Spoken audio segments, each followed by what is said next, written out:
Olá amigos investidores, estamos de volta para mais um vídeo e no vídeo de hoje a gente vai falar sobre o VILG11 da Vinci e daqui a pouquinho eu vou dar uma dica para você do que é que você pode fazer para me ajudar a trazer conteúdo extra aqui de fundo imobiliário, você que gosta de fundo imobiliário. Mas vamos lá, atualmente a cota do VILG11 custa R$ 107,28 e nas últimas 52 semanas bateu uma mínima de apenas R$ 83,20, estava quase que dado nessa época, e uma máxima recente de R$ 111.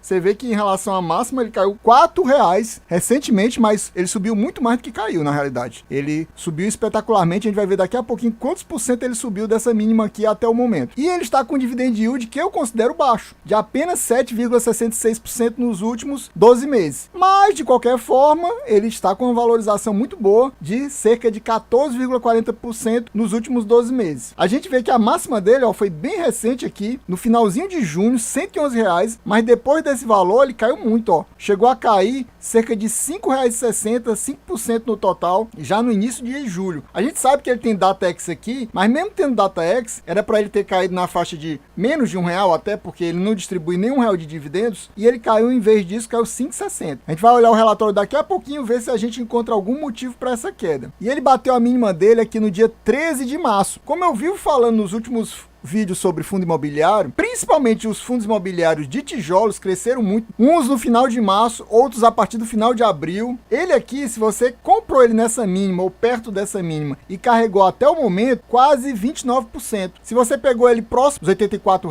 ele também tá, esse crescimento de quase 29% é um rendimento muito estúpido em tão pouco tempo, né? Cerca de 3 meses e meio, apenas 4 meses, ele cresceu demais nesses últimos meses aqui, como todo o setor de fundos imobiliários, principalmente de tijolo, como eu venho falando, exatamente com a perspectiva de queda da Selic, esses fundos de tijolos se valorizaram demais. Lembrando, meu amigo, se você não é inscrito nesse canal, se inscreva agora, não perca tempo, deixe seu like, ative o sininho e diga aqui, você possui o VILG11 na sua carteira? Ou se não, possui qual outro fundo imobiliário desse setor aqui, desse segmento na sua carteira? Eu, por exemplo, possuo o BTLG, o XPLG, o Bresco e o GGRC. E lembrando que aqui, meus amigos, a gente não faz nem recomendação nem de compra nem de venda de nenhum fundo imobiliário, nenhum fiagro e nenhuma ação. Você vai pegar esses números, vai se informar melhor e aí sim você vai decidir se compra ou não. Então nenhum desses fundos imobiliários que eu falei agora e nem o VILG11 são recomendação aqui do canal. O valor patrimonial da cota dele é R$ 111,96. Você vê que naquele momento que ele bateu a máxima dele nos últimos 12 meses, ele praticamente chegou no valor patrimonial, mas mesmo assim ainda estava abaixo do valor patrimonial. E o P sobre VP dele está 0,96. Quer dizer que ele está com 4% de desconto. Ele é atualmente um dos fundos mais descontados nesse segmento aqui de logística. Tanto que eu estava vendo lá no site do Investidor 10, ele está em 4º lugar dos mais descontados, dos mais baratos fundos desse segmento aqui de logística. A gente vê que ele tem uma quantidade de cotistas muito boa, 158 mil para um fundo de base 100 é uma quantidade muito boa. Ele está quase completando 5 anos na bolsa, daqui a pouquinho ele vai completar 5 anos na bolsa, e os rendimentos mensal médio dele distribuído nos últimos 24 meses é cerca de 68 centavos. A liquidez diária dele é muito boa, mas poderia ser melhor. Eu fiz recentemente um vídeo de fiagro do XPCA, e o XPCA, que é um fundo bem recente e bem menor do que ele, que tem um patrimônio líquido de cerca de 400 milhões apenas e muito menos cotistas, tem uma liquidez diária de cerca de 2 milhões. Aqui a liquidez diária dele é 2.328.000. É bem pouco acima do XPCA. E você vê que o patrimônio líquido dele é de quase 1 bilhão e 700 milhões, 1 bilhão e 679 milhões. A gente vê que nesse mês agora de julho ele distribuiu 70 centavos por cota, o que equivale a um dividend yield de apenas 0,62. Em compensação, eu falei que ele é um dos mais baratos, mas em compensação ele é um dos piores pagadores de dividendos dos fundos desse segmento de logística. Tanto que eu peguei alguns números aqui de outros pares dele, como eu falei, os que eu tenho na carteira, o GGRC está pagando 0,85% de dividend yield no último mês. O BTLG pagou 0,73 e o BTLG já é um dos piores. O HGLC pagou 0,89. Mas você vê a diferença, ó. O piorzinho, que é o BTLG desses três que eu citei, é 0,73 e o VILG apenas 0,62. E tem motivo para isso? Tem, e a gente vai mostrar daqui a pouquinho no relatório gerencial do fundo. E meu amigo, fica a dica aí, se você quer ajudar o canal a crescer e você quer um vídeo extra de fundo imobiliário, entre no vídeo de fundo imobiliário. mesmo que você não goste daquele vídeo. Mas, por quê? Porque aí você dá mais views. Se der mais views, o vídeo extra da quinta-feira sai a partir disso. Porque o vídeo que deu mais views daquele tipo de ativo, ou seja, se for de Fiagro, vai ser um vídeo de Fiagro. Se for fundo imobiliário, vai ser um de fundo imobiliário. Se for de ação, vai ser um de ação. Se a gente tiver uma carga muito grande de views num vídeo como esse do Vilg, vai ter vídeo extra 2 semanas depois de fundo imobiliário. É assim que funciona. E se você gosta de fundo imobiliário, você faz isso. Você entra mesmo sem gostar daquele ativo. Mas passe um pouquinho de tempo, porque se você não passar, o YouTube vai entender que o vídeo é ruim e vai parar de distribuir. Se para de distribuir, o que acontece? Cai a quantidade de views. Então seria o tiro saindo pela culatra. Então entre, passe um pouquinho de tempo, mesmo que deixe no mudo, e depois você sai. A gente vê que no ano passado, em janeiro, ele estava distribuindo 70 centavos. Depois 70 centavos. Depois 70 centavos. 70 centavos. 70 centavos. E aí, a partir de junho, subiu um pouquinho, 71. Lembrando, pessoal, que é o padrão desses fundos de tijolos subir ano a ano. Normalmente é isso, sobe ano a ano. Por quê, Adriano? Porque os aluguéis são reajustados, sejam ele pelo IPCA ou seja pelo IGPM. Informações sobre esse fundo particularmente. 73% dos aluguéis são reajustados pelo IPCA, 27% pelo IGPM. Então a tendência é que ano a ano aumente os aluguéis. Se aumenta os aluguéis, aumenta os valores recebidos pelo fundo e logo a distribuição dos rendimentos aumenta também. Aí você vê que ele começou 70 centavos, subiu para 71, olha aí, 72 a partir de julho, aí foi 72, 72, 72, 72, aí baixou para 70 de novo no final do ano passado. E aí em janeiro diminuiu mais ainda para 67 e em fevereiro despencou para 53. No momento desse aqui, meus amigos, não tem nem dúvida que principalmente os investidores mais sardinha caem fora. E aqueles grandes fundos de investimento também, que eles não querem ver os seus cotistas perderem também, normalmente eles mudam, né? Eles fazem a mudança na carteira, eles zeram a posição no fundo e troca para outro fundo. Tá dando um rendimento maior, porque ele também sabe que quando acontece isso, o que acontece? Muita gente vai vender as cotas e o fundo vai diminuir o valor da cota, vai perder o valor da cota além do valor do rendimento. A partir de março deu uma melhorada, foi para 65, mais 65 comparado ao começo do ano passado que era 70. O ano passado todinho foi 70 ou mais, é ruim também. Então um pouquinho mais para abril, 67, depois para 70 e agora 70 de novo, 2 meses 70. E tem motivo para essa queda, Adriano? Tem. A gente vai ver daqui a pouquinho no relatório também. E agora, pessoal, fica aí a segunda dica para você ter um vídeo só seu de fundo imobiliário. Amigo, você quer me ajudar a acelerar o pagamento do YouTube para eu conseguir pagar aqueles conteúdos pagos que eu sempre falo para você?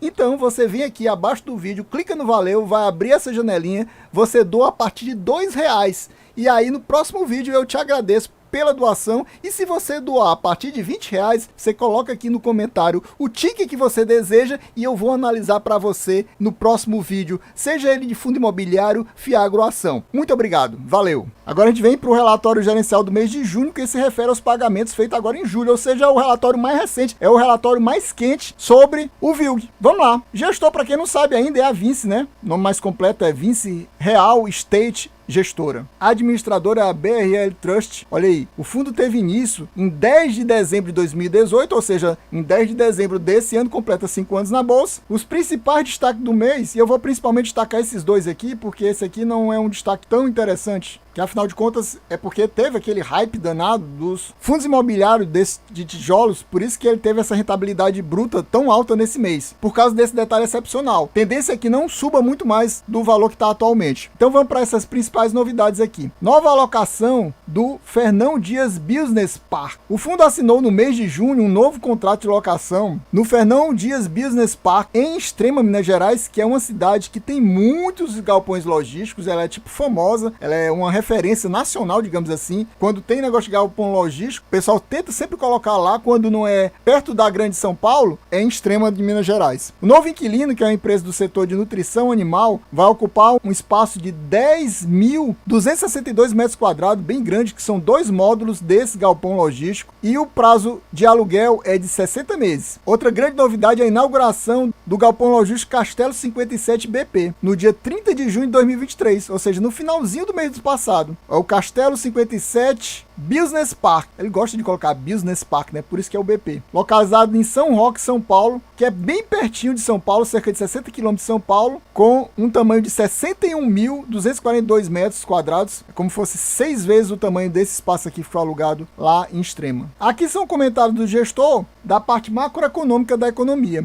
E o que eu queria destacar é só esse resumo aqui final. A conjunção de cenários favoráveis, tanto no Brasil quanto no exterior, parece permitir antecipar uma boa performance dos mercados nos próximos meses. Pronto, era só isso que eu queria destacar aqui do comentário do gestor, nesse comentário inicial dele. Aqui temos exatamente aqueles módulos que foram alugados pelaquela empresa aqui no ativo Fernão Dias Business Park, que fica em Extrema, Minas Gerais. Tá aqui, foram os módulos 4 e 5 de 10.262 metros quadrados, foram locados pela essa empresa aqui, a Premier RPE, que é do setor de nutrição animal, com um contrato de duração de 5 anos, como a gente já viu. Com essa nova locação, o empreendimento se encontra agora 100% locado, ou seja, ele estava com uma certa vacância e agora ficou 100% alocado. É ótimo para o fundo, vai começar a aumentar os rendimentos. Isso reforça a tese da região de Extrema como importante para o polo logístico regional e nacional, ou seja, não é só da região sudeste ou de Minas Gerais, é do Brasil todo. É como eu falo, vários galpões logísticos grandes são localizados nessa região de Extrema, Minas Gerais. Por isso tem essa importância toda. E aquela inauguração que ele falou também, destacou no começo do relatório, que foi inaugurado esse Castelo 57 Business Park. Ele foi adquirido pelo fundo em dezembro de 2020. E isso aqui é uma obra nova, viu, pessoal? Ele foi adquirido, mas ele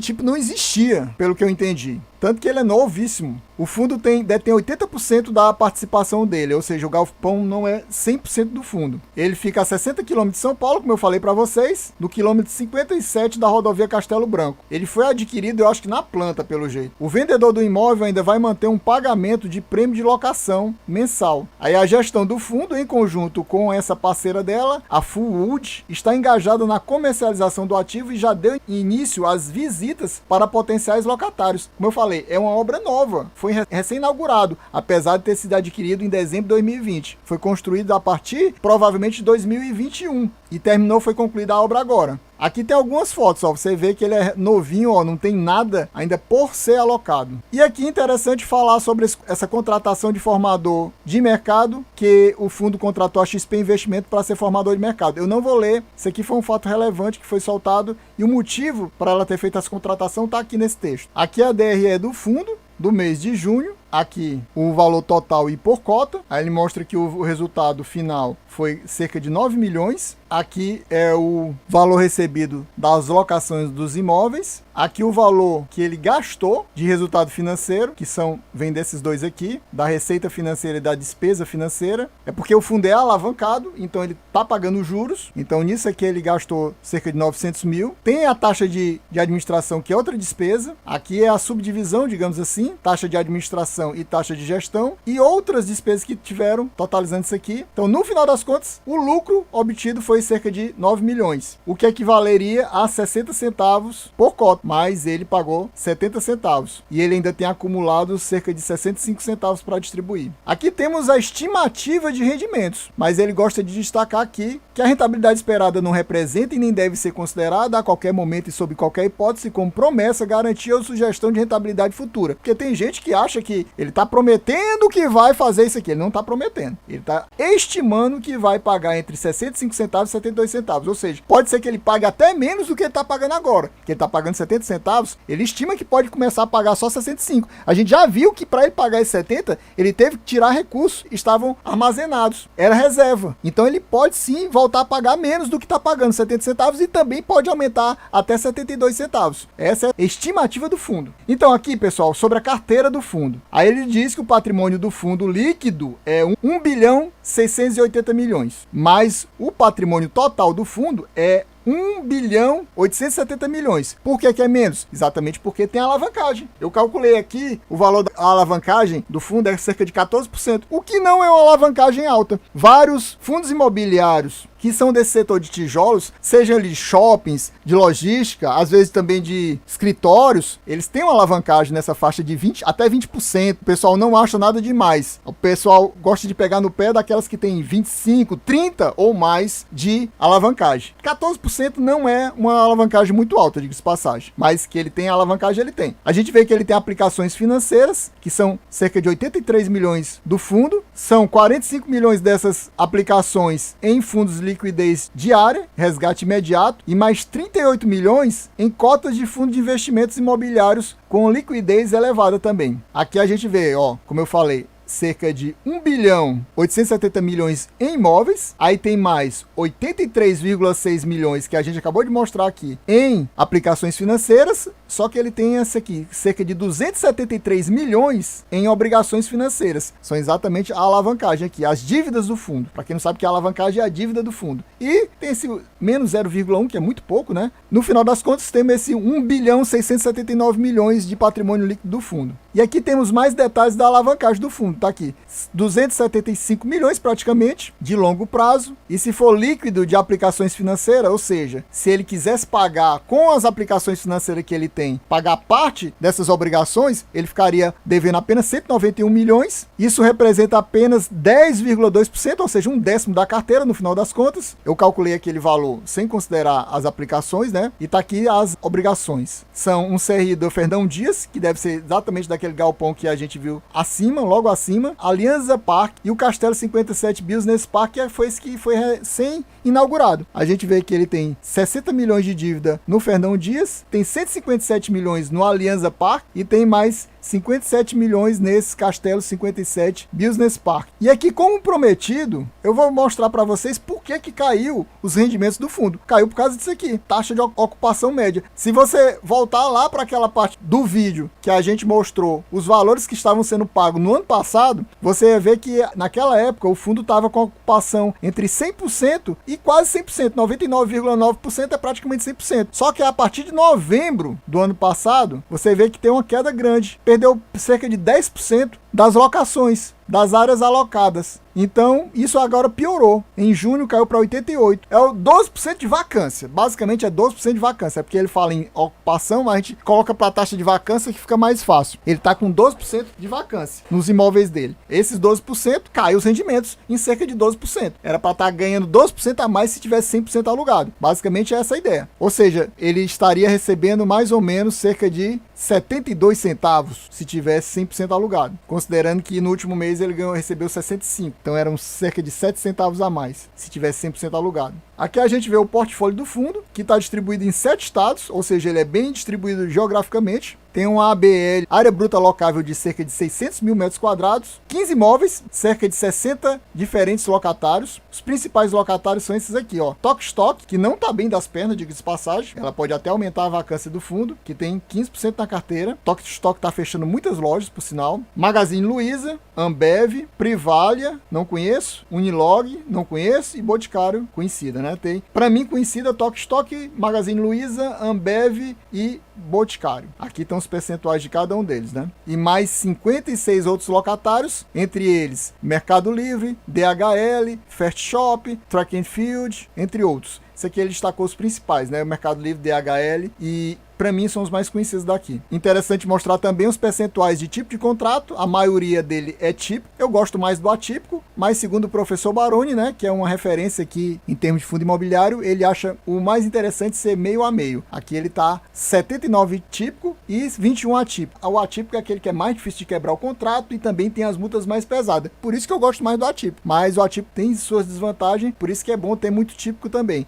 Aqui ele prefere o típico, é quase 80% da carteira dele. Aqui é o segmento de atuação dos locatários e aqui são os estados em termos percentuais, ó, principalmente Minas Gerais e São Paulo. Minas Gerais porque tem a região de Extrema que ele tem aquele galpão logístico grande lá. Então, pessoal, vamos ficando por aqui. Eu espero que vocês tenham gostado. Quem gostou já sabe. Se não for inscrito, se inscreva agora. Deixa aquele likezão e ative o sininho. É isso aí. Valeu. Até a próxima e fui!